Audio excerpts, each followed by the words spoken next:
Every movie tells a story. Every story tells a tale. Come with us as the people behind the Cinemadness podcast talk candidly about the stories that connect them to their favorite movies. This is Real Stories from the Isles.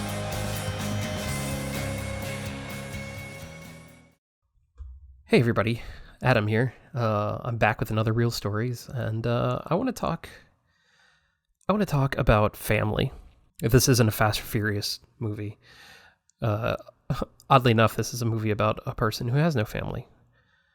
I talk a lot about being an only child, mainly because technically that's true. I am an only child. I don't have any siblings. I have half siblings. I have step siblings, but none of them were around when I was a kid.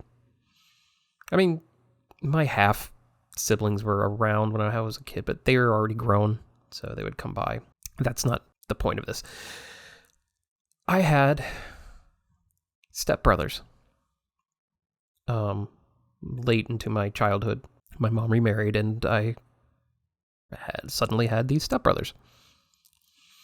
And one of them got me into reading books. I wanted to look cool in front of them, so I would read the books that they read. And on a road trip once to West Virginia from Florida, which is a long drive. Not too long, but it's a long drive. I was with one of them, and he handed me The Hitchhiker's Guide to the Galaxy. He was reading The Long Dark Tea Time of the Soul, and I was asking about it, and he's made it sound incredibly weird and crazy, and he said, start with Hitchhiker's Guide to the Galaxy, and he handed me the book, and I started reading it, and I became obsessed with The Hitchhiker's Guide to the Galaxy. I read it, I played the text adventure game, I listened to the radio drama, I bought the radio drama script, I read the Neil Gaiman companion book, Don't Panic, and I was just... it was my humor. It was just amazing. I started writing like Douglas Adams. When you're young and impressionable, you start mimicking habits of things that you become fans of. And I was enthralled with this. And then in 1993, I discovered there was a BBC miniseries. And it was based off the radio drama, which I thought was weird because they just base it off the book. But it was based off the radio drama, which means, there was already script there and everything. So I actually discovered it at Blockbuster. And I was like, there's a Hitchhiker's Guide to the Galaxy movie? And it was 2 tapes. So I was like, oh, this is a long movie. And I realized it was a miniseries, but it was cut like a long movie. And I would rent it all the time. In fact, I remember that summer, I would go see Jurassic Park, and then I would go home and watch and rewatch Hitchhiker's Guide to the Galaxy until I had to return it. And then I would just take it back to Blockbuster and rent it again, and then I would go see Jurassic Park, and then I would watch and rewatch Hitchhiker's Guide to the Galaxy. And it was spectacular. It was awful. It was pre-reboot Doctor Who BBC, it was bad BBC budget, but I was watching The Hitchhiker's Guide to the Galaxy. I was watching the words that I read and loved and worshipped come up on the screen, and nothing was better than this.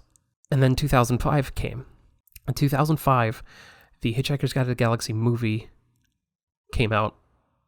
was coming out, and it was kind of a big deal for it when it came out. And Douglas Adams co-wrote the script. And the movie came out after he passed away, but he did co-write the script. And it was bittersweet because, he had a say in it, but he never got to see it, or at least he never got to see the premiere. He might have gotten to see. I don't think he was alive even before filming. But the movie, when it came out, it was a big deal. And like I said, my Empire Records thing, I would go to Suncoast Motion Picture Company all the time. And by this time, it was the mid-2000s, so it was kind of on its way out, but it had memorabilia from movies and stuff that you couldn't get other places, and they had Hitchhiker's Hitchhiker's Guide to the Galaxy knickknacks and stuff. And I thought that was super cool. I'm like, they're really pushing this movie. Borders at the mall, the defunct bookstore that's better than Barnes & Noble. They had Hitchhiker's Guide to the Galaxy stuff, and it was just this Hitchhiker's Guide renaissance, and I was there for it. And on the night of the premiere, just like Jurassic Park, my brother took me because it was kind of our thing. We would talk about it a lot. Whenever we'd get together, we would talk about it. We didn't talk about it a lot. I was never really close with him. But it was kind of like, it was our thing.